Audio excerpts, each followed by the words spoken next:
Hello, students. Welcome to the session. Now, in the third session, we will cover the chapter Control and Coordination. It is a quick revision, so all the topics will be covered in a very precise manner. So, let us start. आपका एक chapter है इसमें जो कि second chapter है। ये छोटा topic है इसलिए आज इसको कवर हम लोग कर रहे हैं, कंट्रोल एंड कोऑर्डिनेशन। जो भी टॉपिक्स हैं इसमें इसको आप एग्जाम के लिए जो है कवर जो है किया जा रहा है, इसलिए आप इसको जरूर देख लेंगे। और जब ये टॉपिक्स जो हैं अपनी बुक में अगर आप वीडियो देख रहे होंगे तो बुक के को सामने रखकर इसको जो है आप सारा कर लेंगे ताकि आपको समझ में भी आ जाए। बहुत डिटेल में तो नहीं बता पा रहे हैं, लेकिन जो भी है उसको चाह रहे हैं कि आपको कुछ हेल्प कर सके, तो आप इसको जरूर देखते चले जाइएगा। जैसे फर्स्ट है आपका control and coordination. Control and coordination is also called respond to stimuli. आपका जो ये है लाइफ प्रोसेस, उसमें से ये एक आता है आपका। ये एक बहुत ही बेसिक क्राइटेरिया है लिविंग और नॉन लिविंग को डिफरेंशिएट करने का।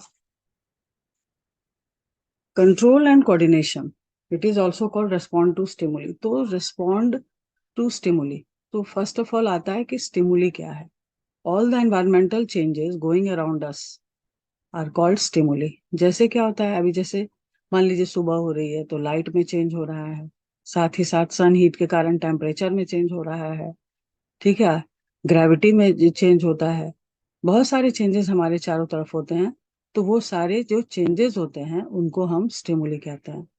The all the changes in the environment are called stimuli, and when we react to the stimuli they are called respond करना। सब सपोज दैट एक एग्जांपल लीजिए। मान लीजिए आप बैठे हैं और अचानक से टॉर्च आपकी फ्लैश जो है लाइट आपके आंखों पे आ जाए, तो लाइट क्या है वहां पे, लाइट आपका स्टिमुली हो गया। और आपने क्विकली क्या किया, अपनी आंखों को क्लोज कर लिया। तो आपने क्या किया, रिएक्ट किया। रिएक्ट किया यानी वो क्या हो गया, रिस्पॉन्ड हो गया। तो इस तरह से ये हो जाता है respond to stimuli, and it is also called control and coordination. अब आते हैं टॉपिक पे, control and coordination. Control and coordination में अगर हम अपना ही एग्जांपल लें, क्योंकि एग्जाम्पल्स के थ्रू हम क्लियर कर लेते हैं, तो control of the brain.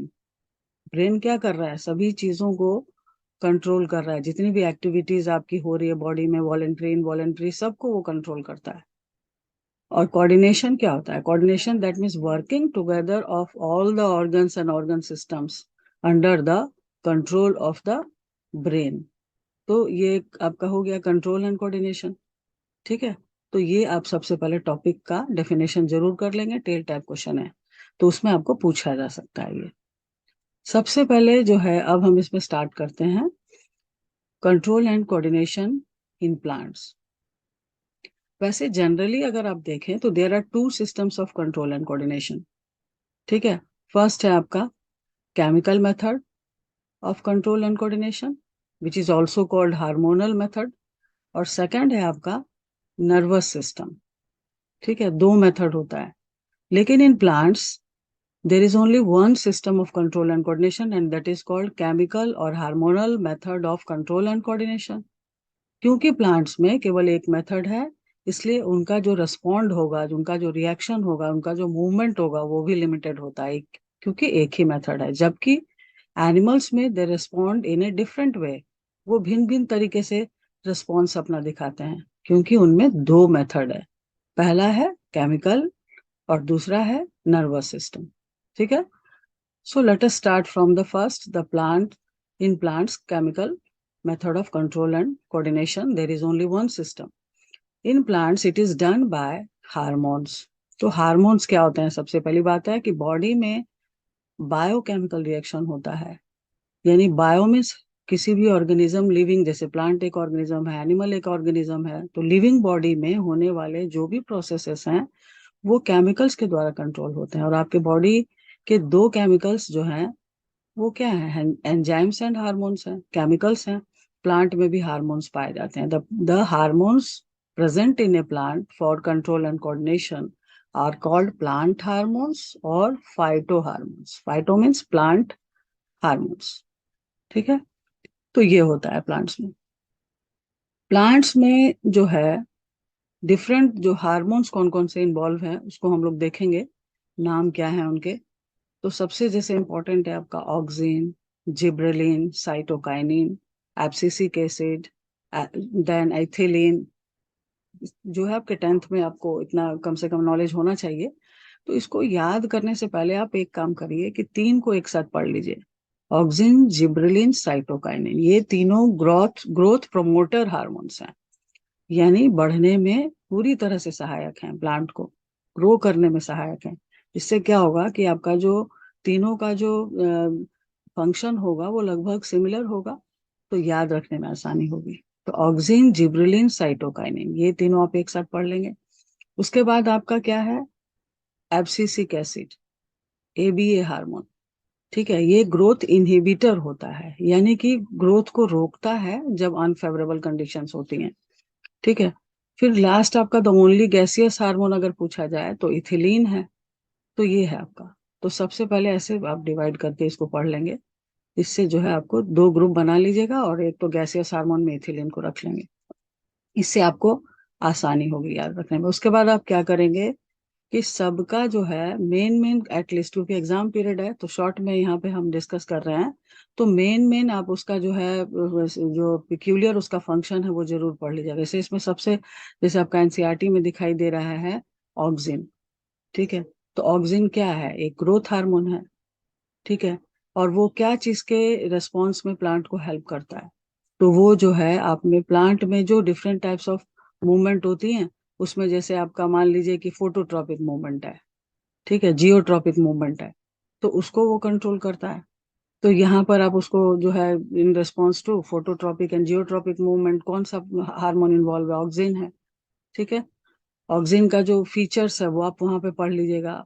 Auxin prefers, auxin कहाँ से, पहले देखिए इस टॉपिक को क्या करेंगे, कहाँ वो बन रहा है, जैसे ऑक्सिन कहाँ बन रहा है, ग्रोइंग टिप्स पे जहाँ पे मेरिस्टेमेटिक टिश्यू होती है, स्टेम टिप, रूट टिप, ठीक है, लीफ एपिक्सेस। ग्रोइंग टिप जो भाग तेजी से बढ़ रहा है वहां पे ये सिक्रेट होती हैं, बनती हैं प्लांट में, ताकि क्या कर रहे हैं, ग्रोथ में हेल्प कर सके। ठीक है। फोटोट्रॉपिक और जियोट्रॉपिक मूवमेंट में हेल्प करती हैं, शेडी प्लेसेस प्रेफर करती हैं। ठीक है। रूट में अपोजिट इफेक्ट दिखाती है, स्टेम में रूट में ग्रोथ को प्रमोट कर इनहिबिट करती है। जहां ज्यादा ऑक्सीजन रहेगा वहां रूट में अपोजिट इफेक्ट क्या होगा, ग्रोथ रुक जाएगी। और स्टेम में जिधर ज्यादा ऑक्सीजन होगा वहां ज्यादा ग्रोथ होगी। तो ये सारा आप अपने बुक में पढ़ लीजिएगा जरूर से। नेक्स्ट है आपका जिब्रेलिन। जिब्रेलिन का स्ट्राइकिंग फीचर क्या है, बहुत सारा सिमिलरिटी ऑक्सीजन से मिलेगा, लेकिन आप बुक से पढ़ लेंगे अपना। जिब्रेलिन क्या है, शूट इलोंगेशन में हेल्प करता है मेनली। ठीक है। शूट इलोंगेशन में ये हेल्प करता है। और ये कब वर्क करता है, किस हार्मोन के प्रेजेंस में वर्क करता है, ऑक्सिन के प्रेजेंस में करता है, तो ये आप उसका पढ़ लेंगे डिटेल में। फिर साइटोकाइनिन है। साइटोकाइनिन साइटो यानी सेल डिवीजन में हेल्प करता है। साइटो मतलब सेल, काइनेसिस मतलब डिवीजन। ठीक है। तो ये साइटोकाइनेसिस इसलिए इसका नाम पड़ा है। तो ये रैपिड जैसे ग्रोथ एंड डेवलपमेंट हो रहा है प्लांट में, ठीक है, उसमें जो है आपको ये हेल्प कर रहे हैं हार्मोन्स।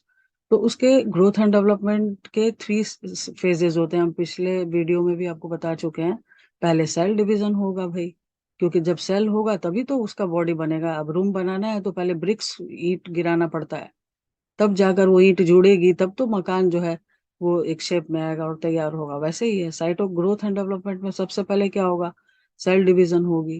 फिर क्या होगा, सेल बड़ी होगी तो सेल एनलार्जमेंट हो गया, सेल क्या करेगी, काम करेगी, तो क्या हो जाएगा, सेल डिफरेंशिएशन होगा जिससे बॉडी बन जाएगी।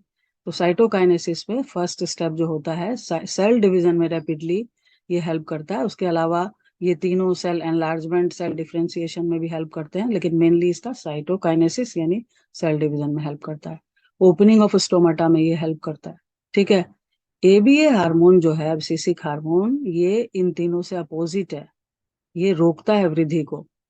इसलिए इसको इमरजेंसी हार्मोन भी नाम दिया गया है, क्योंकि ये अनफेवरेबल कंडीशन, अब क्या है, गर्मी आ रही है, टेम्परेचर में फ्लक्चुएशन है, पानी की कमी है, ये सब एडवर्स इफेक्ट होते हैं एनवायरनमेंट के। तो प्लांट को उस समय क्या करना है, बचाना है, तो ये हार्मोन उनको बचाता है इमरजेंसी पीरियड में। ठीक है। तो इसलिए जो है ये प्लांट का इमरजेंसी हार्मोन भी कहलाता है, और ये इमरजेंसी जो है पीरियड में इसकी हेल्प करता है। कैसे हेल्प करेगा, तो अपोजिट रिएक्शन लाएगा, जैसे ओपनिंग नहीं करके क्लोजिंग ऑफ स्टोमाटा करेगा। ठीक है। एब्सिशन में उसको हेल्प करेगा। तो ये सब ये करता है। तो आप इसको थोड़ा सा अपने हिसाब से इसको पढ़ लीजिएगा। फिर इथिलीन जो है गैसियस, अकेला ये गैसियस हार्मोन है प्लांट का, जो कि रैपनिंग ऑफ फ्रूट्स में हेल्प करता है। तो इस तरह से आप करेंगे क्या, सबका मेन मेन फंक्शन एटलीस्ट जो है याद कर लेंगे। अब आते हैं कि प्लांट में कंट्रोल एंड कोऑर्डिनेशन जब होता है, ठीक है, तो कैसे डिटेक्ट होता है। तो कोई भी चीज अगर रेस्पॉन्ड करेंगे, आप रिएक्ट करेंगे, तो मूवमेंट होना चाहिए उसमें, तब पता चलेगा। तो प्लांट्स में भी मूवमेंट होता है, ठीक है, प्लांट्स में भी मूवमेंट होता है। और प्लांट में जो भी मूवमेंट है वो सभी मेनली ग्रोथ में उनकी हेल्प करते हैं। आपको लग रहा है कि प्लांट मूव कर रहा है, लेकिन एक्चुअली वो क्या कर रहा है, प्लांट को बढ़ने में सहायक है, यानी उसके ग्रोथ में हेल्प कर रहा है, ठीक है। तो plant movements are of two types, tropic movement and nastic movement, ठीक है। ट्रॉपिज्म, नेस्टीज के नाम से भी इसको हम लोग जानते हैं। तो सबसे पहले हम लोग आ जाते हैं आपको ट्रॉपिक मूवमेंट अगर हम देख, तो फर्स्ट जो आपका यहाँ पे मूवमेंट जो है स्क्रीन पे दिख रहा है वो क्या है, प्लांट मूवमेंट में ट्रॉपिक मूवमेंट, ठीक है। तो सबसे पहले डेफिनेशन कर लेंगे, tropic movements are directional plant movement in response to the stimuli, यानी जो वो मूवमेंट प्लांट के जो डायरेक्शनल है, and the movement of the plant in response to stimuli, यानी जो डिफरेंट स्टिमुलस है, ठीक है, डिफरेंट स्टिमुलस है प्लांट में। जैसे जैसे आपका जो है क्या क्या है, जैसे ट्रॉपिक मूवमेंट में क्या क्या आप प्लांट को क्या क्या बाहर आपको फेस करने को मिल रहा है। तो लाइट हो गया, ठीक है, ग्रेविटी हो गया, वाटर हो गया, ठीक है, देन आपका केमिकल हो गया, टच हो गया। तो ये सब डिफरेंट टाइप्स ऑफ जो है स्टिमुली है एनवायरनमेंट के, जो कि प्लांट जो है उसके प्रति क्या कर रहा है, रिएक्ट करता है, ठीक है। तो ट्रॉपिक मूवमेंट जो होते हैं स्टिमुली के रिस्पॉन्स में, प्रेजेंस में किस तरह से रिस्पॉन्ड कर रहा है, तो उसको हम दो भाग में बांटते हैं। पहला है पॉजिटिव ट्रॉपिक मूवमेंट और दूसरा क्या है, negative tropic movement. Positive tropic movement, that means the movement of the plant part, the movement of the plant part है ना, towards the stimuli, तो वो पॉजिटिव हो जाएगा। अब जैसे स्टेम है किधर जा रहा है, लाइट की तरफ जा रहा है, तो पॉजिटिव इफेक्ट दिखा रहा है।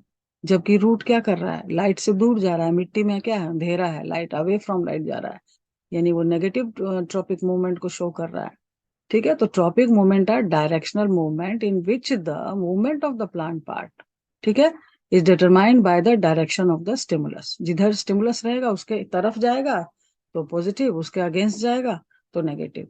तो इस फिगर में आप क्या देख रहे हैं, कितने टाइप्स का ट्रॉपिक मूवमेंट, डायरेक्शनल मूवमेंट जो है दिखाई दे रहा है प्लांट में। पहला फोटोट्रॉपिक मूवमेंट दिख रहा है आपको, ठीक है। यहाँ पे जियोट्रॉपिक मूवमेंट आई थिंक इस फिगर में नहीं दिख रहा है।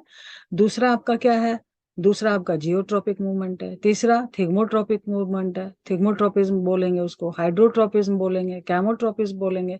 तो सबसे पहले जब आप ट्रॉपिक मूवमेंट पढ़ते हैं तो इसमें पहले टाइप्स, पहले हो गया डेफिनेशन, फिर क्या हो गया टाइप्स, ठीक है। तो इसको हम लोग देख लेते हैं, इसमें क्या करना है। पहला फोटोट्रॉपिक मूवमेंट, क्या डेफिनेशन हो जाएगा, the tropic movement in response to light is called phototropic movement, ठीक है। पार्ट्स कौन से इन्वॉल्व है इसमें, तो रूट है, तो रूट किधर जाता है, अंधेरे में जाता है, अवे फ्रॉम लाइट जाता है। तो रूट क्या शो कर रहा है, नेगेटिव फोटोट्रॉपिज्म शो कर रहा है। स्टेम किधर जा रहा है, शूट सिस्टम किधर जा रहा है, टुवर्ड्स लाइट जा रहा है, सन की तरफ जा रहा है। या यूनिडायरेक्शनल है तो खिड़की में आप देखते हैं कि वो मुड़ने लग जाता है, बल्ब की के लाइट की तरफ जा रहा है, ये टुवर्ड्स लाइट जा रहा है। तो शूट सिस्टम क्या है, पॉजिटिव जो है आपको फोटोट्रॉपिज्म का एग्जाम्पल है, ठीक है। नेक्स्ट अगर इसमें नहीं दिख रहा है तो आ जाइए आप लोग कैमो, ये सॉरी जियोट्रॉपिज्म। तो response, the movement of the plant in response to gravity, that is called geotropism. Example, root किधर जा रहा है, ग्रेविटी की तरफ, सॉइल में जा रहा है, पॉजिटिवली कैमोट्रोपि ये जियोट्रोपिज्म को शो कर रहा है, ठीक है। और लाइट किधर, ये स्टेम किधर जा रहा है, स्टेम सॉइल से अपोजिट जा रहा है, ग्रेविटी के अगेंस्ट जा रहा है, तो नेगेटिवली शूट क्या हो गया, नेगेटिव जो है जियोट्रॉपिक हो गया। रूट क्या हो गया, पॉजिटिव जो है जियोट्रॉपिक हो गया, ठीक है। नेक्स्ट सपोज दैट हाइड्रोट्रोपिज्म, तो हाइड्रोट्रोपिज्म है ना, tropic movement in response to water is called hydrotropism. तो यहाँ पे रूट जो है तीसरा दिखा रहा है, किधर जा रहा है, पॉजिटिवली वो हाइड्रोट्रोपिक होता है। और अगर इसमें आप देखें इस फिगर में तो आप देख रहे हैं कि ऐसे अगर सॉइल है केवल तो वो डायरेक्ट सीधा जा रहा है, ये आपका एक बार एग्जाम में आया भी है। और इस फिगर में क्या हो रहा है कि सॉइल है, ड्राई सॉइल है, और बगल में एक जो है porous spot filled with water रखा गया है। तो अगेंस्ट ग्रेविटी जाकर वो वाटर की तरफ जाने लगा है, यानी उसके लिए ज्यादा इंपॉर्टेंट कौन हो जाता है, वाटर है। ठीक है, तो hydro positively roots are positively hydrotropic parts. ठीक है, तो ये हो जाएगा आपका तीनों, ये सब पढ़ लेंगे। यहाँ पे एग्जाम्पल भी यहाँ पे दिया हुआ है, रूट ग्रोज टुवर्ड्स वाटर, है ना।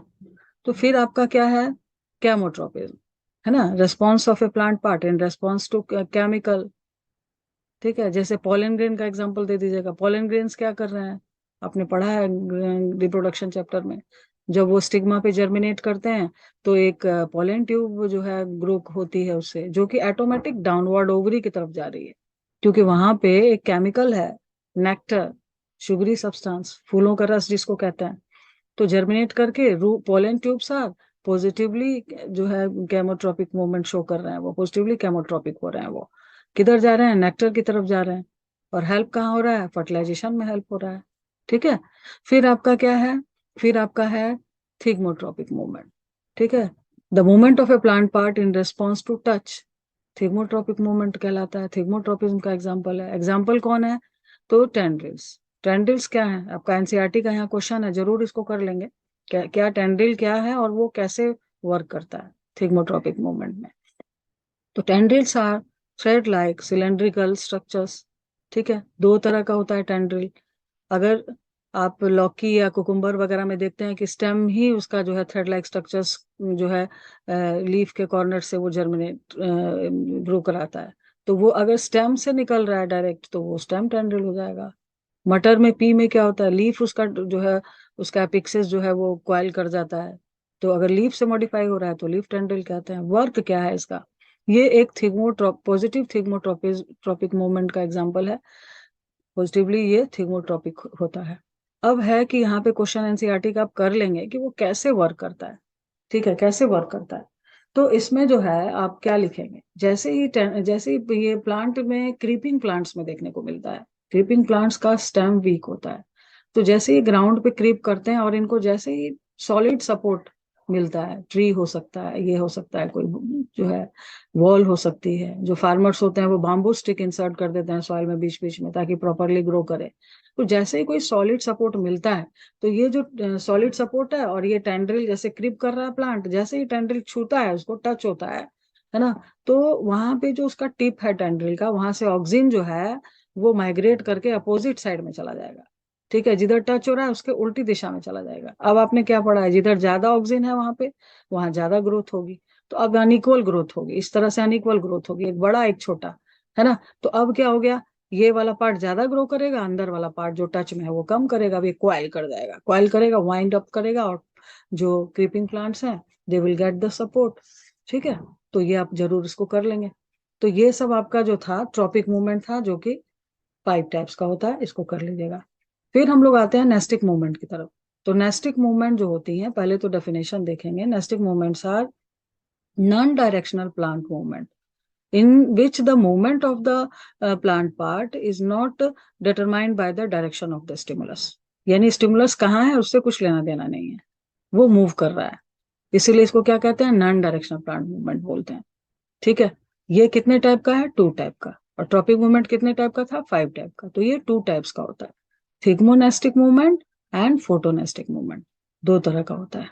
जिसमें कि आपका जो थिग्मोनेस्टिक मूवमेंट है, that means the nastic movement in response to touch, the non directional plant movement in response to touch is called thigmonastic movement.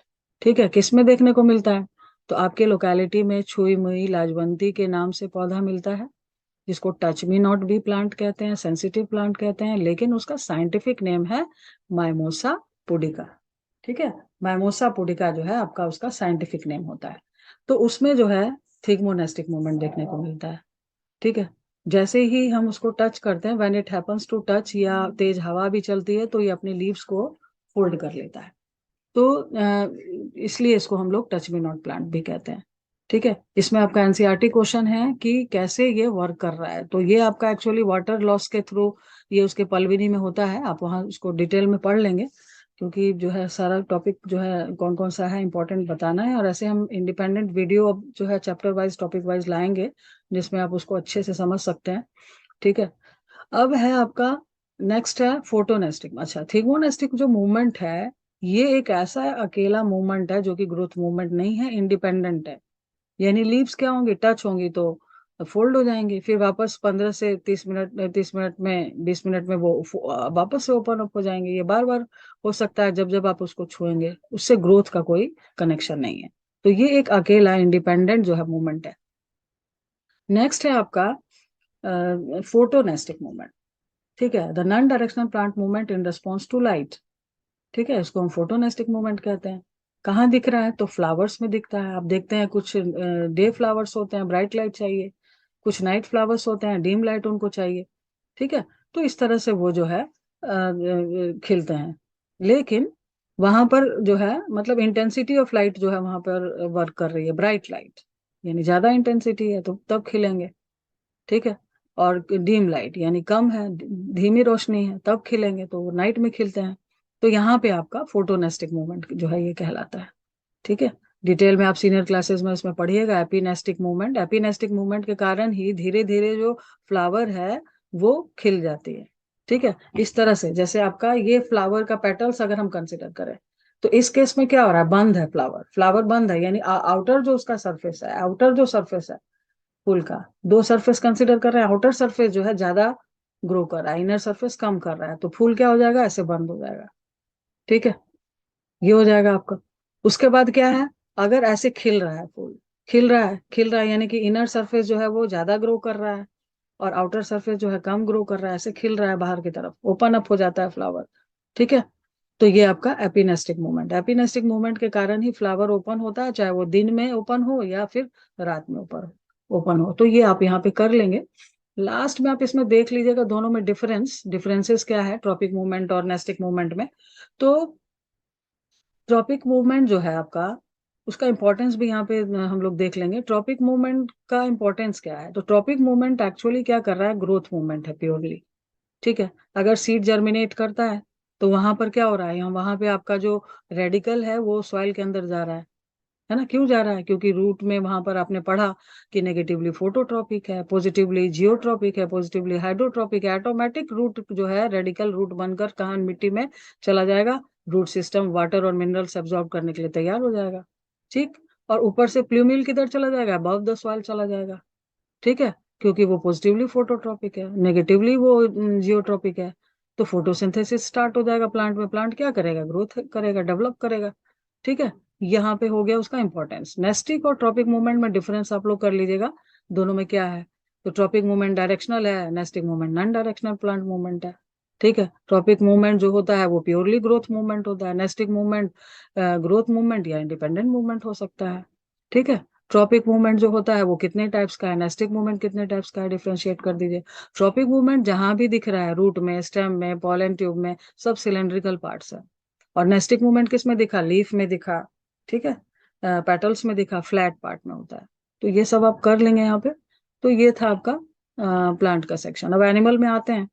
तो एनिमल्स में जो है they respond in different way because they have two system of control and coordination. उनमें दो system जो है plant में होती है, इसलिए वो भिन्न भिन्न तरीकों से अपना रेस्पॉन्स जो है दिखाते हैं। कंट्रोल एंड कोऑर्डिनेशन उसमें दो मेथड से होता है। पहला है नर्वस सिस्टम, दूसरा है हार्मोनल सिस्टम। ठीक है, तो नर्वस सिस्टम में आते हैं हम लोग। तो नर्वस सिस्टम में क्या क्या इन्वॉल्व है, तो इसको आराम से पढ़िए, दो भाग में बांट दीजिए इसको। एक हो गया सीएनएस, दूसरा हो गया पीएनएस। ठीक है, तो सीएनएस मतलब central nervous system full form हो गया, ब्रेन एंड स्पाइनल कॉर्ड हो जाएगा इसमें। ठीक, दूसरा कौन है, दूसरा है आपका पीएनएस यानी पेरिफेरल नर्वस सिस्टम, सारी नर्व्स उसके अंदर इंक्लूड हो जाएंगी, और ये तीनों मिलकर जो सिस्टम बनाती हैं वो नर्वस सिस्टम कहलाती हैं। ठीक है, ये सबसे जो है मोस्ट कोऑर्डिनेटिंग जो है पार्ट है, क्योंकि ब्रेन इसका हिस्सा है। और ये even hormonal system, endocrine system को भी ये कंट्रोल करता है। ठीक है, क्योंकि ब्रेन का इन्वॉल्वमेंट है इसमें, इसलिए ये बहुत इंपॉर्टेंट है आपका सिस्टम जो है। ठीक, तो इसमें जो है हम पहले तो ये पढ़ेंगे कि इस सिस्टम का वर्किंग यूनिट क्या है। तो इस सिस्टम का वर्किंग यूनिट जो है आपका न्यूरॉन यानी नर्व सेल है। यहाँ से क्वेश्चन बहुत इंपॉर्टेंट आपका एनसीईआरटी में भी इंक्लूडेड है, डायग्राम आता है, ठीक है, डायग्राम आता है, और प्लस जो है आपका इसमें सीक्वेंस आता है कि किधर से किधर ट्रेवल करेगा। तो क्या दिख रहा है फिगर में, आपने पढ़ा भी होगा, डायग्राम आपका मस्ट है, प्रैक्टिस कर लीजिएगा। तो सबसे पहले आते हैं इसका हेड। हेड जो है इधर आप देख रहे हैं, यहाँ पर सेल की तरह दिख रहा है, न्यूक्लियस वगैरह, तो ये सेल बॉडी कहलाती है, ठीक है, सेल बॉडी कहलाती है, साइटोन भी कहते हैं इसको। इसमें से आपको फाइबर्स जो है निकल रहे हैं, शॉर्ट फाइबर्स जो है, ठीक है, जो कि इसका एंड जो है वहां पे शॉर्ट फाइबर्स का डेंड्राइट कहलाता है। इस फिगर में आप देख रहे हैं, और ये जो थोड़ा सा थिक जा रहा है नीचे की तरफ, ये आपका डेंड्रॉन कहलाता है। डेंड्रॉन से ही नीचे आगे हो गया ब्रांचिंग, तो डेंड्राइट याद रखना है, ठीक है। डेंड्राइट इसका हो गया पहला पार्ट। नीचे आया तो कहाँ आएगा, तो cell body typical animal cell की तरह ये होगा, ठीक है। फिर इसका जो एक फाइबर अब लंबा हो गया, थोड़ा सा टेल टाइप हो गया है, तो ये जो है आपका एक्सॉन कहलाता है। तो क्या क्या पार्ट्स हो गए, डेंड्राइट, ठीक है, फिर सेल बॉडी यानी साइटोन, और फिर एक्सॉन।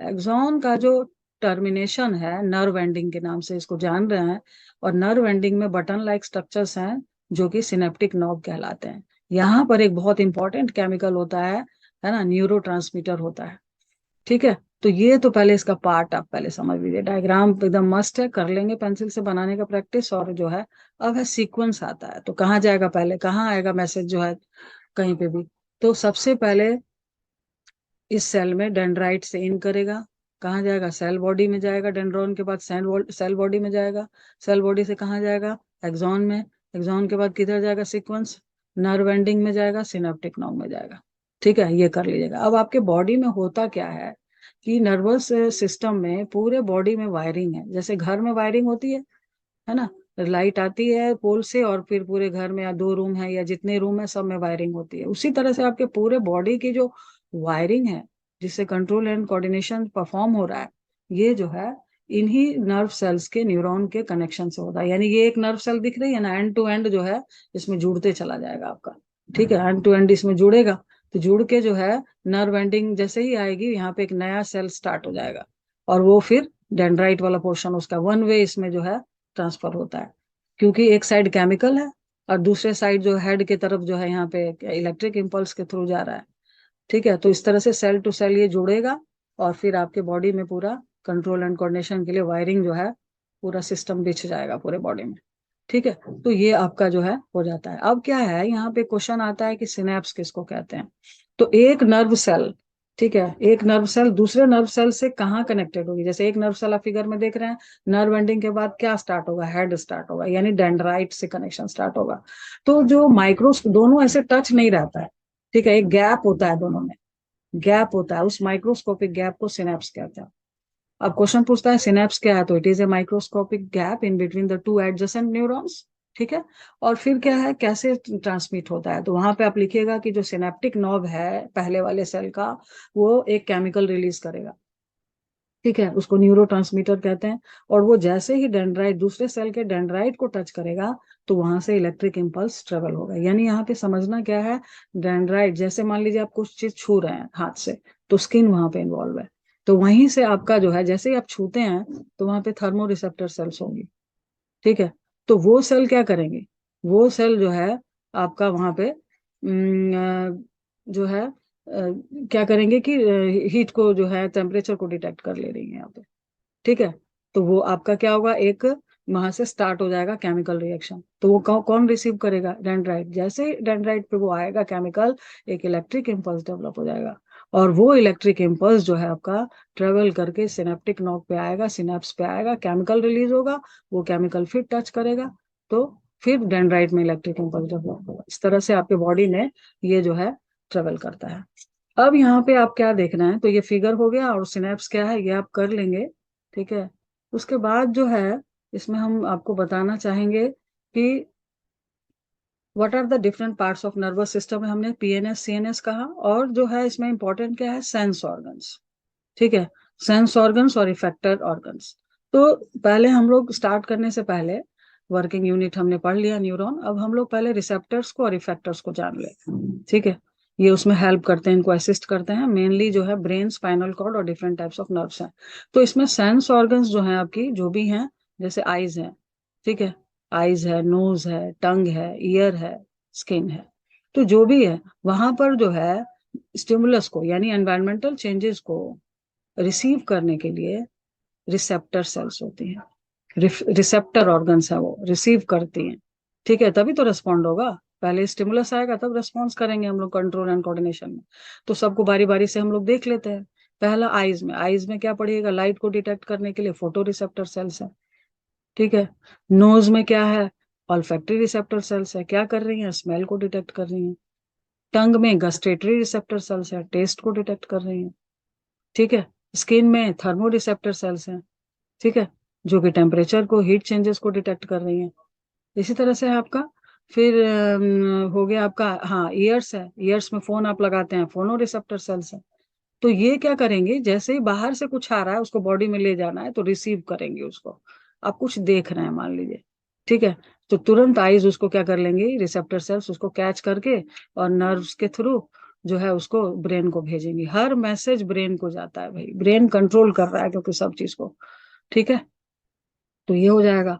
अब जैसे ही आप कुछ देख रहे हैं, मान लीजिए आपने स्नेक देखा, तो तुरंत क्या होगा वहां पे, वो तुरंत इमेज जो है वहां पे ब्रेन को जाएगा। ब्रेन जो है आपको रिस्पॉन्ड कराएगा। तो या तो आप उसको मारेंगे या वहां से भाग जाएंगे।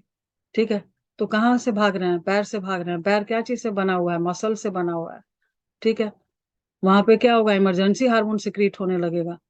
ठीक है, तो वो आपका ग्लैंड वहां पे इन्वॉल्व हो गया, तो इफेक्ट कहाँ आया, तो मसल्स और ग्लैंड्स में आया, लेग्स में, हैंड में, कहीं पे भी आप जब रेस्पॉन्स दिखा रहे हैं according to the instruction given by the brain, तो वो इफेक्टर ऑर्गन हो जाता है। ठीक है, तो ये हो गया आपका कौन कौन सी रिसेप्टर सेल्स हैं और इफेक्टर ऑर्गन्स हैं। न्यूरॉन हो गया आपका, सिनेप्स हो गया। अब आते हैं हम लोग सीएनएस की तरफ, central nervous system. Two parts हैं इसके, पहला है ब्रेन, ठीक है, और दूसरा कौन है, स्पाइनल कॉर्ड। तो ब्रेन आप जानते हैं कि मेन कोऑर्डिनेटिंग और थिंकिंग पार्ट है। तो जितना भी आपके बॉडी में दो तरह का एक्शन होता है, वॉलेंट्री एक्शन, जो काम आप सोच समझ के करते हैं वो सब वॉलेंट्री एक्शन है। ठीक है, और जहां पे अपने आप हो रहा है, जैसे आप सोए हैं, आप में डाइजेशन हो रहा है, रेस्पिरेशन हो रहा है। ठीक है, तो ये जितना इंटरनल ऑर्गन्स के अंदर जो काम हो रहा है, किडनी ब्लड फिल्टर कर रही है, तो ये सब विसरल ऑर्गन्स में, इंटरनल ऑर्गन्स में बिना ब्रेन के इन्वॉल्वमेंट के अगर वहां पे काम हो रहा है, ठीक है, तो वो इनवॉलेंट्री एक्शन होता है। तो जो हमारा इनवॉलेंट्री एक्शन होता है वो स्पाइनल कॉर्ड कंट्रोल करता है, और जो वॉलेंट्री एक्शन होता है वो ब्रेन कंट्रोल करता है। तो दो इसके पार्ट्स हो जाएंगे आपके। ठीक है, सीएनएस के कितने पार्ट हो जाएंगे, दो पार्ट हो जाएंगे। अब एग्जाम पॉइंट ऑफ व्यू से आपका स्ट्रक्चर जो है, ब्रेन का डायग्राम आप प्रैक्टिस कर लेंगे। ठीक है, अब उसमें है कि बोलेगा थिंकिंग पार्ट कौन है, बॉडी बैलेंस का पार्ट कौन है। तो बॉडी बैलेंस का पार्ट है तो डायग्राम बना के सेरिबेलम को लेवल कर दीजिएगा। ठीक है, थिंकिंग पार्ट कौन है, तो सेरिब्रम को कर दीजिएगा। स्पेलिंग देख लीजिएगा, कंफ्यूजन नहीं होनी चाहिए। ठीक है, तो अब इसमें हम लोग जो है आते हैं, पहला ब्रेन। तो सबसे पहले जानिए कि ब्रेन हमारा एक सॉफ्ट डेलिकेट पार्ट है। ठीक है, और पूरी बॉडी उसी पे चल रही है, यानी उसको सुरक्षित रखना बहुत जरूरी है। तो ब्रेन बॉक्स है, हड्डी का बना हुआ, स्कल जो है, खोपड़ी की हड्डी जिसको कहते हैं स्कल। ठीक है, ब्रेन बॉक्स, उसको क्रेनियम कहा जाता है। उसी के अंदर ये रहता है और ऊपर से कवर्ड भी रहता है। मेनिंजिस जो है 3 लेयर्ड एक कवर होती है, बुक में जैसे कवर होता है, ब्रेन में भी बाहर से कवर है, मेनिंजिस के नाम से जानते हैं। वो जो है कवर करके, और ब्रेन बॉक्स स्कल में आपका यानी क्रैनियम में प्रेजेंट होता है। यही कारण है कि ह्यूमन बींग्स को क्रैनिएट्स भी कहा जाता है। ये हो गया। अब मेनली जो पूछेगा आपको, 10th है, 3 पार्ट्स है। फोर ब्रेन, सेरिब्रम भी कहते हैं। ठीक है, फिर सेरिब्रम हो गया, फिर मिड पार्ट इसका क्या है, मिड ब्रेन है, जो कि सेरिब्रम को यानी फोर ब्रेन को हाइंड ब्रेन से कनेक्ट करता है। और सबसे लास्ट कौन है, हाइंड ब्रेन है। ठीक है, बुक से आप अपनी बुक सामने रख के और सारे टॉपिक को वीडियो में देखते हुए रिवाइज कर लीजिएगा, आपका सारा क्वेश्चन सॉल्व हो जाएगा। ठीक है, समझ में भी आ जाएगा आपको। तो फिर लास्ट क्या है आपका, हाइंड ब्रेन हो जाता है। ठीक, तो 3 पहले तो पार्ट्स हो गए। क्या बोले बायोलॉजी में, पहले नाम और फिर काम। तो नेम जब तक याद नहीं होगा तो वर्क कहाँ से याद होगा। स्ट्रक्चर समझना बायोलॉजी में बहुत जरूरी होता है।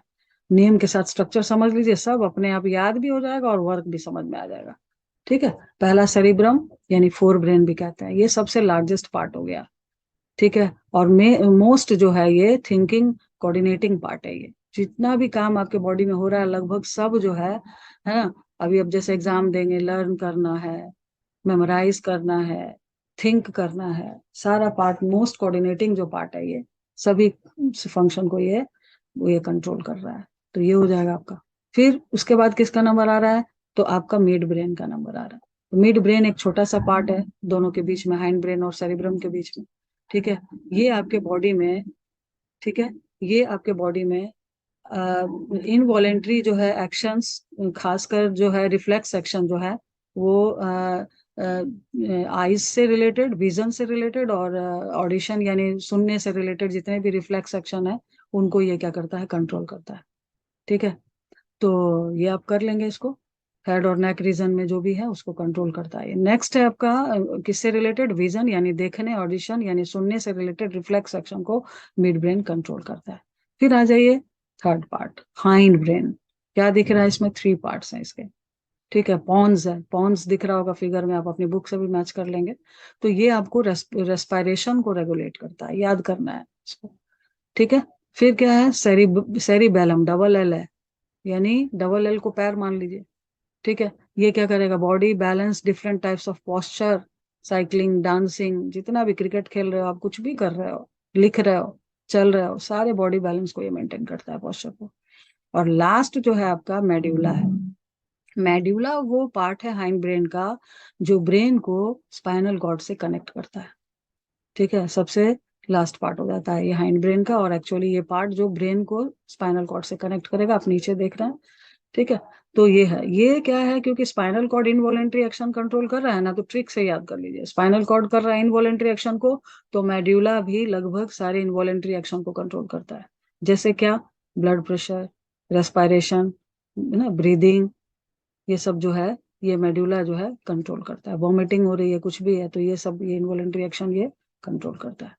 तो आप इसको कैसे पढ़ लेंगे, तीनों पार्ट्स को पढ़ लीजिएगा। ठीक है, कौन सा पार्ट क्या फंक्शन कर रहा है, ठीक है, ये और डायग्राम ये कर लीजिएगा, ये इंपॉर्टेंट है आपको। यहाँ प्रॉब्लम है, जो चीज जिसमें प्रॉब्लम होती है उसको ज्यादा पढ़ना चाहिए, ये रूल है पढ़ाई का। ठीक है, तो ये हो जाएगा आपका। उसके बाद जो है इसमें आपका जो है स्पाइनल कॉर्ड को आते हैं, बच गया इसमें। स्पाइनल कॉर्ड जो है ये एक कॉर्ड लाइक स्ट्रक्चर है मेडुला के नीचे, फिगर में आप अपनी बुक में देख लेंगे, यहाँ पे अभी अवेलेबल नहीं दिख रहा है, तो आप उसको कर लेंगे। तो उसमें आप बुक में क्या देखेंगे कि जैसे ही ब्रेन के नीचे एक मोटा कॉर्ड, मतलब मोटा तार होता है, वैसे ही ये बहुत सारे नर्व्स का बंडल है, कॉर्ड कह रहे हैं ये नीचे जो है ब्रेन के नीचे डाउनवर्ड मूव करता है। आपके जो रीढ़ की हड्डी है, वर्टिब्रल कॉलम, उसके अंदर ही अंदर ये जाता है, सुरक्षित है ये भी ब्रेन की तरह। वर्टिब्रल कॉलम यानी रीढ़ की हड्डी के अंदर अंदर ये जा रहा है, मेनिंजिस इसका कवर है। ठीक है, और लगभग 31 या 33 के बीच भी इसमें से पेयर्स में दोनों साइड जो है नर्व्स जो है इसमें से निकलती हैं, और सारे आपके बॉडी के इंटरनल ऑर्गन्स को कनेक्ट करती है वो, और वो इनवॉलेंट्री एक्शन को ये कंट्रोल करता है। तो ये आपका हो जाएगा। ठीक है, ये हो जाएगा आपका सीएनएस हो गया। अब आइए पीएनएस। तो पीएनएस मतलब पेरिफेरल नर्वस सिस्टम। ठीक है, peripheral nervous system is of 2 types. एक हो गया आपका एटोमेटिक नर्वस, एटोनॉमिक या जो स्वतंत्र है, ऑटोनॉमिक जो है नर्वस सिस्टम, और दूसरा क्या है, वॉलेंट्री नर्वस सिस्टम। तो ऑटोनॉमिक मतलब क्या हो गया कि स्वतंत्र है, अपने आप जो हो रहा है, इनवॉलेंटरीली हो रहा है। ठीक, इंटरनल ऑर्गन्स में जो होगा वो ये हो जाएगा सिस्टम। और जो है आपका जो पीएनएस है, वो दूसरा कौन सा है, तो वॉलेंट्री है, जिसमें कि ब्रेन वहां पे इन्वॉल्व होगा। तो 2 तरह का जो भी है, ये किससे बना है, ये डिफरेंट टाइप्स ऑफ नर्व से बना है। ठीक है, नर्व से बना है। तो जो डिफरेंट टाइप्स ऑफ नर्व है उसको आप याद कैसे करेंगे, आराम से याद हो जाएगा। पहला कर लीजिए according to work, sense organs से जो अराइज करेंगे उसको सेंसरी नर्व्स कहेंगे। ठीक है, सेंसरी नर्व्स कहाँ से अराइज हो रही हैं, सेंस ऑर्गन से। किधर जा रही हैं मैसेज लेकर, इलेक्ट्रिक इंपल्स के फॉर्म में कहाँ जा रही हैं, ब्रेन को जा रही हैं। तो जो ब्रेन की ओर मैसेज ले जा रही हैं सेंस ऑर्गन से, सेंसरी नर्व्स। अब ब्रेन ऑर्डर देगा आपको, तभी तो आप काम करिएगा, आपका बॉडी काम करेगा। तो जो वापस ला रही हैं ब्रेन से इफेक्टर ऑर्गन्स की तरफ, बॉडी ऑर्गन्स की तरफ ला रही हैं, वापस मैसेज ऑर्डर ला रही हैं, उसको क्या कहेंगे, उसको हम लोग क्या कहेंगे, मोटर नर्व्स। अब क्या होता है कि बॉडी में जुड़ता है। ठीक है, तो बीच में जो जोड़ेगा उसको, बीच में इन बिटवीन, ये मान लीजिए सेंसरी है, ये मोटर है, तो बीच में जो नर्व्स आएंगी उसको हम लोग क्या कहेंगे, रिले नर्व्स कहेंगे। अकॉर्डिंग टू वर्क हो गया। अब आइए according to location. According to location कहाँ है, स्पाइनल कॉर्ड से निकल रही है, स्पाइनल नर्व्स हो गई। ठीक है, इंटरनल ऑर्गन से निकल रही हैं, यानी विसरल ऑर्गन्स भी कहते हैं, तो विसरल नर्व्स हो गए। ब्रेन से निकल रही हैं, क्रैनियल नर्व्स हो गई, तो अकॉर्डिंग टू लोकेशन कितना हो गया, 3 टाइप्स का आपका हो जाएगा। तो ये आपका हो जाएगा पीएनएस यानी पेरिफेरल नर्वस सिस्टम। ठीक है, इसको पढ़ लेंगे आप लोग, इसमें ये सब आ रहा है आपका। फिर आते हैं लास्ट हमारा क्या है, endocrine system. It is the second method जिसको कि chemical method of control and coordination या hormonal system of control and coordination के नाम से भी हम लोग इसको जानते हैं। तो ये जो है आपका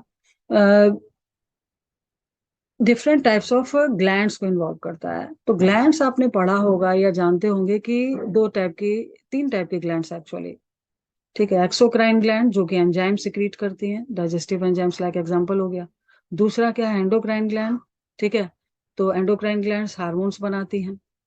डक्टलेस ग्लैंड कहते हैं क्योंकि जो चीज बनती है इसमें उसको ले जाने के लिए कोई ट्यूब नहीं है, इसलिए इसको क्या कहेंगे, डक्टलेस ग्लैंड कहेंगे। तो ये जो केमिकल हार्मोन बनाती हैं वो डायरेक्ट जो होता है वो कहाँ जाता है, ब्लड के थ्रू टारगेट ऑर्गन तक जाता है, यानी ब्लड यहाँ पे काम करेगा। और एक्सोक्राइन ग्लैंड में क्या होगा, एक्सोक्राइन ग्लैंड में ग्लैंड है और डक्ट ऐसे है। तो डक्ट क्या करेगी, जो केमिकल रिलीज हो रहा है, ठीक है, सैलिवरी ग्लैंड रिलीज कर रही है, डक्ट के थ्रू कहाँ आ जाएंगे, माउथ में आ जाएंगे। तो उसको डक्टफुल ग्लैंड्स कहते हैं। किसको, एक्सोक्राइन को।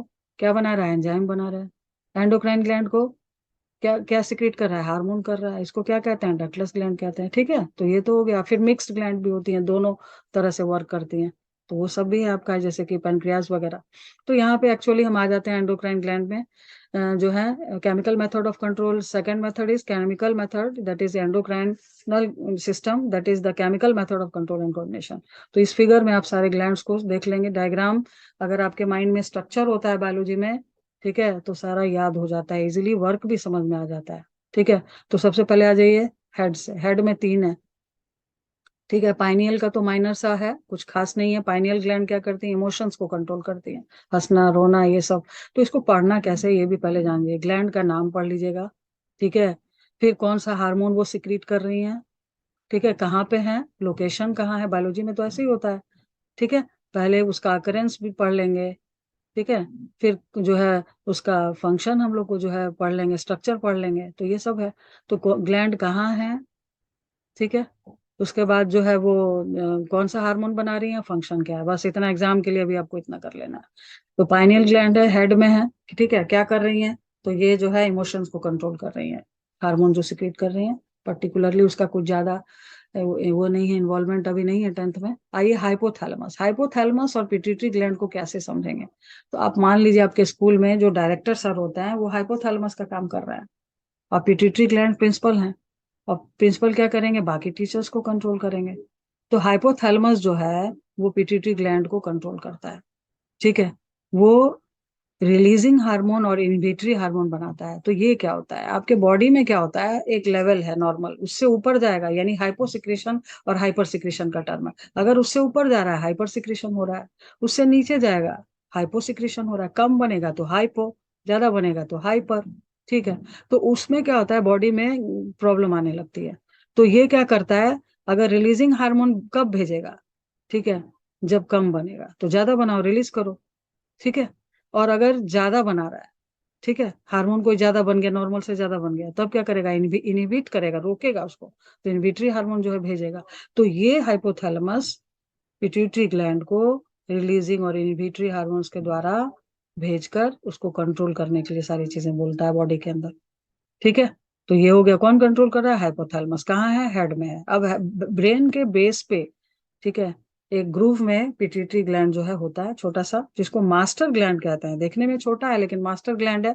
क्यों कहते हैं, क्योंकि ये बाकी सारे ग्लैंड्स को कंट्रोल करता है, उसके सिक्रेशन को कंट्रोल करता है। ठीक है, इसका अपना कौन सा हार्मोन है, तो ग्रोथ हार्मोन है। ग्रोथ हार्मोन क्या करेगा, अगर हाइपर यानी ज्यादा बनेगा सिक्रीशन, तो क्या होगा, तो वहां पे आपको जाइंटिज्म जो है देखने को मिलता है। जैसे खली जी हो गए हमारे, है ना, अगर हम लोग के बीच खड़े हो जाएंगे तो कुछ अलग से दिखेंगे, तो जाइंटिज्म कहेंगे उसको। ठीक है, फिर अगर हाइपोसिक्रेशन हो रहा है उसका ग्रोथ हार्मोन का, तो अब क्या होगा पूछेगा, तो क्या होगा, ड्वार्फिज्म होगा। ठीक है, नॉर्मल लेवल से अबव जाएगा तो जाइंटिज्म हो जाएगा, ग्रोथ हार्मोन कम होगा तो ड्वार्फिज्म हो जाएगा। ठीक है, पढ़ लीजिएगा। उसके अलावा ये बहुत सारा हार्मोन है, number of hormones are secreted by this gland to control other endocrine gland, so it is called master gland. फिर आ जाइए फटाफट जो है थायराइड ग्लैंड कहाँ है, नेक में है, वाइन पाइप में है आपका, ठीक है, वाइन पाइप में है, पेयर में है, ये दोनों साइड होता है। कैसा साइज है? पी के साइज का, मटर के दाने के बराबर पेयर्ड है ये ग्लैंड। कौन सा हार्मोन है? थायरॉक्सिन। क्या करता है? ये मेटाबॉलिज्म करता है, किसका? कार्बोहाइड्रेट, प्रोटीन वगैरह का ये मेटाबॉलिज्म करता है। ये तो हो गया। अब यहाँ पे एक इम्पोर्टेंट निकल के आता है कि अगर थायरॉक्सिन हार्मोन जो है कम बनेगा तो क्या होगा। तो एक्चुअली थायरॉक्सिन हार्मोन कंट्रोल होता है, एक उसके लिए केमिकल रिक्वायर्ड है, दैट इज आयोडीन। अगर खाने में आयोडीन की कमी होगी बॉडी में, तो फिर वो वहां पर थायरोक्सिन हार्मोन कम होने लगेगा। ठीक है, तब क्या होगा? ग्वाइटर होगा। कौन सा डिजीज होगा? ग्वाइटर। ग्वाइटर जब होगा तो वहां आपको क्या होगा? जो ग्लैंड है वो स्वेल हो जाएगा, और आपके गर्दन जो है बाहर की तरफ वो स्वेल अप हो जाएगी। ठीक है, ये क्यूरेबल है, आयोडीन का अप्रोप्रिएट है, अगर हम डोज लेते हैं तो ये ठीक हो जाता है। हो गया। पैराथायरॉयड है, वहीं पे उसके अपोजिट साइड में चार होता है, ये जो है टू पेयर्स में होता है। पैराथार्मोन सिक्रीट करता है, ठीक है, बॉडी में कैल्शियम फॉस्फेट लेवल को मेंटेन करता है। ठीक है, थाइमस है, थाइमस ग्लैंड क्या करता है? इम्यूनिटी सिस्टम को, थाइमस हार्मोन है, इम्यूनिटी सिस्टम को ये जो है स्ट्रांग बनाता है, कंट्रोल करता है। बच्चों में थोड़ा सा बड़ा होता है इसका साइज, और एडल्ट्स में थोड़ा श्रिंक कर जाता है ये। ठीक है, फिर आ जाइए, पैनक्रियाज मिक्स्ड ग्लैंड का एग्जाम्पल है। इसका जो एंडोक्राइन पार्ट है इंसुलिन सिक्रीट करता है। एक्सोक्राइन जो है वो पैनक्रेटिक जूस करता है। तो एंडोक्राइन की बात करते हैं, insulin is a very important, है ना, हार्मोन। क्या करेगा ये? तो इंसुलिन हो गया, क्या करेगा? शुगर लेवल को जो है मेंटेन करेगा ब्लड में। ठीक है, अगर ये कम बनेगा तो शुगर लेवल बढ़ जाएगा, बढ़ेगा तो एक डिजीज होगा, क्या नाम है उसका? तो नाम है उसका डायबिटीज। ठीक है, तो इसको पढ़ लीजिएगा डिटेल में फिर से। फिर कौन सा ग्लैंड है? एड्रीनल ग्लैंड है, पेयर्ड है, दोनों जो किडनी के ऊपर ये सिचुएटेड है ना। एड्रेनलिन हार्मोन ये सिक्रीट करता है। ठीक है, इमरजेंसी हार्मोन कहलाता है ये क्यों है इमरजेंसी? क्योंकि आप जब डर जाते हो, ठीक है, गुस्से में आ जाते हो, ठीक है, या इमोशनली कुछ जो है आप एक्साइटेड हो जाते हो, तो इन सभी कंडीशन में आपको इंस्टेंट वहाँ एनर्जी की जरूरत पड़ती है। तो ये वहाँ पे इंस्टेंट एनर्जी प्रोवाइड करा देता है तुरंत, इसीलिए ये इमरजेंसी हार्मोन भी कहलाता है, एड्रिनल ग्लैंड का हार्मोन। और इसको फाइट एंड फ्लाइट हार्मोन भी कहते हैं, इसके हार्मोन को। ठीक है, क्योंकि जैसे ही आप कोई चीज देख रहे हैं, मान लीजिए आप जा रहे हैं कहीं पे, आपको कुछ स्नेक दिख गया, तो आप क्या करेंगे? या तो मारेंगे या फिर वहां से भागेंगे। ठीक है, अगर मार रहे हैं तो फाइट कर रहे हैं, अगर भाग रहे हैं तो फ्लाइट कर रहे हैं। तो ये अपने जो है हार्मोन क्या करेगा? बॉडी के अंदर इंस्टेंट एनर्जी जो है प्रोवाइड करा देता है। ठीक है, ब्रीदिंग रेट बढ़ जाएगा, ब्लड प्रेशर बढ़ जाएगा, ये सारी चीजें जो है ऑटोमेटिक एनर्जी जो है इंस्टेंट जनरेट करा देंगे। फिर आते हैं मिक्स ग्लैंड में, आपका टेस्टिस है मेल्स में। ठीक है, टेस्टोस्टेरोन स्पेलिंग के साथ पढ़ लेंगे। क्या करता है? तो जो प्यूबर्टी स्टेज में जो चेंजेस हैं उसको ये कंट्रोल करता है, और साथ ही स्पर्म बनाने में हेल्प करता है ये। फिर फीमेल्स में एस्ट्रोजन और प्रोजेस्टेरॉन होता है। ठीक है, ये जो है आपको फीमेल में सिक्रीट होता है एग फॉर्मेशन में। ठीक है, देन एस्ट्रोजन जो है एग फॉर्मेशन में हेल्प करता है। तो इस तरह से ये आपका जो है सारा हार्मोन है, इसको रिवाइज कर लीजिएगा आप लोग जो है। ठीक है, ये सब है। उसके बाद आपका इस टॉपिक में अब जो है बच जा रहा है, लास्ट है फीडबैक मैकेनिज्म। तो फीडबैक मैकेनिज्म क्या है? इट इज ए मतलब it is the process, it is a process in which the timing and the amount of hormone secreted, है ना, विद इन द बॉडी जो है it is controlled. It is an inbuilt mechanism which can control the timing and the amount of hormones released in the body during the control and coordination. इसको feedback mechanism कहते हैं। इसको भी देख लेंगे आप लोग। जैसे कि आपका अगर इंसुलिन है, ठीक है, इंसुलिन अगर कम हो रहा है तो क्या होगा? कम हो रहा है तो उसको ज्यादा बनना पड़ेगा, ठीक है, और ज्यादा हो रहा है तो उसको कम होना होगा। तो इस तरह से वो क्या होगा? फीडबैक मैकेनिज्म क्या करेगा? उसको ऑटोमेटिक कंट्रोल करेगा। तो होप आपको ये समझ में आया होगा सब कुछ। आप लोग जो है इसको बुक रख लीजिएगा, ये आपका जो नोट्स है एग्जाम के टाइम में, सारे इंपॉर्टेंट जो भी टॉपिक्स यहाँ पे हैं उसको जो है आप समझने की कोशिश करिएगा। Thanks for watching the video.